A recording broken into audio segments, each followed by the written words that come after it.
All right, team, how's it going? Hope everyone is well. So one of your questions was about the lymphatic system and lymphatic drainage.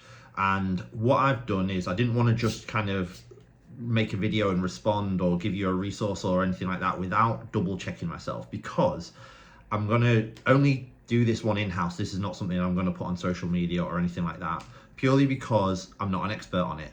But the reason I'm not an expert on it is because up until it's become a trendy thing on social media and the question has been asked by you guys, I've always understood it as something that is just happening in your body and you don't really need to do anything with or about unless you have a condition. So before I responded, I wanted to just go away and do as much research as I could. So there's some people who I really trust whose podcasts I've been listening to.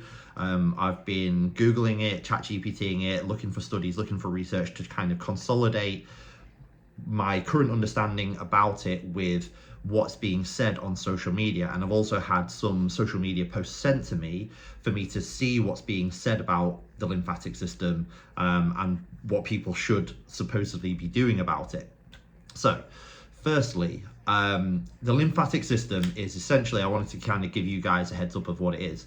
It's basically, it's like part of your immune system, and it's to do with moving fluid around the body or reabsorbing fluid. It essentially acts as like a checkpoint system. So it's looking out for any nasties in your body that it doesn't like, that it either wants to recruit the immune system to deal with, or sometimes it can deal with it itself. But it's to do with the movement of fluids around the body and blood and things like that, as like almost like a checkpoint system. So unlike your blood, it doesn't have a pump like a heart that's moving it around. So it relies on movement to get it moving around the body. So muscle contractions, breathing, general physical activity all help your lymphatic system.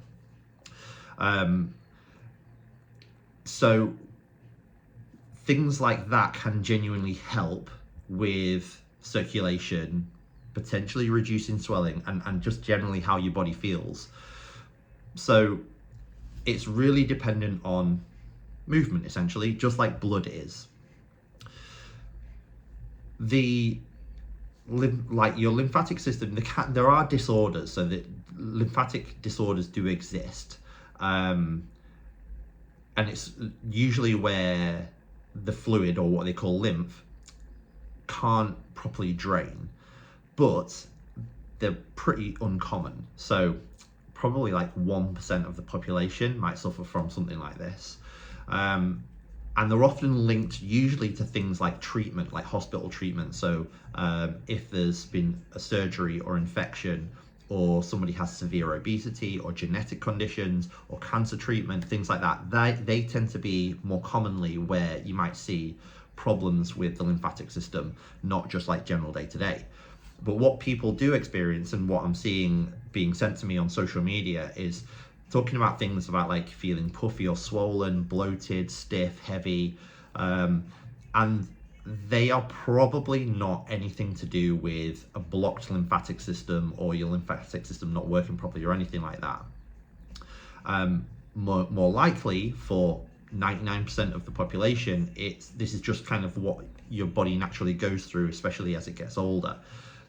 Our ability to recover changes. Sleep sometimes isn't as good, especially when we are talking about like perimenopause and menopause.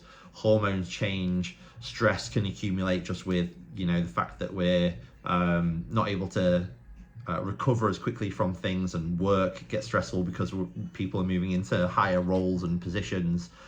We might move less purely because we get busy with life and family and things like that. And obviously we've got like a decrease in things like muscle mass if we're not training or looking after ourselves properly, and just things like that. So this is kind of like normal human physiology, but it's not dysfunction in the body. It's just a normal thing that happens. Like I say, especially for women going through perimenopause or menopause, and you're noticing changes in your sleep, in your body composition, in your energy, in your recovery, in your mood, even where fat's stored. This is like just a normal part of growing older.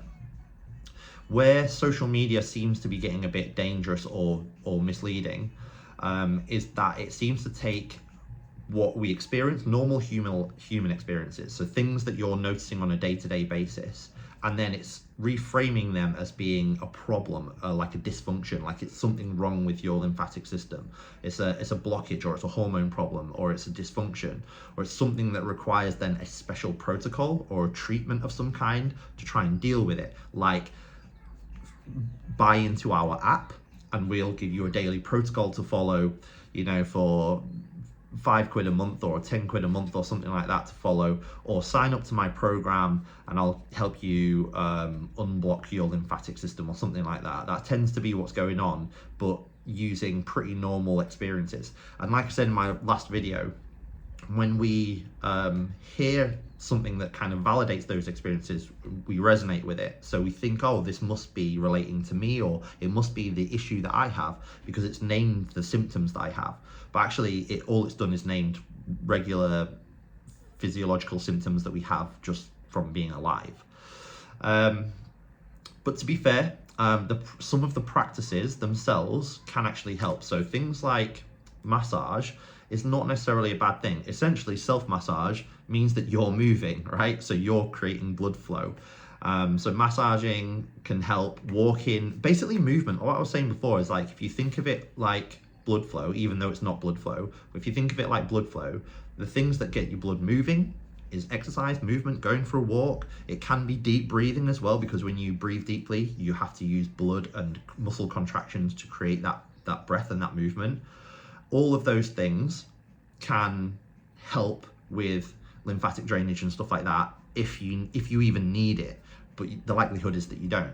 So some of those things are good, and also those things are just useful in other ways. Like, they can help you, you know, if you go for a walk, it can help you slow down a bit, it can help you relax your brain. You know, strength training can help you retain muscle mass, sleep better.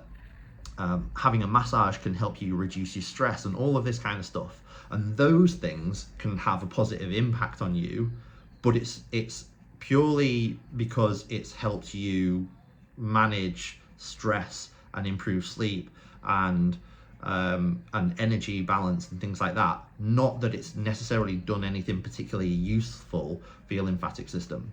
So, like I mentioned in my last video, a lot of the time there's like a little grain of truth in what is said, but then it's just pulled way out of proportion, and it's very misleading, and it's usually to sell you something.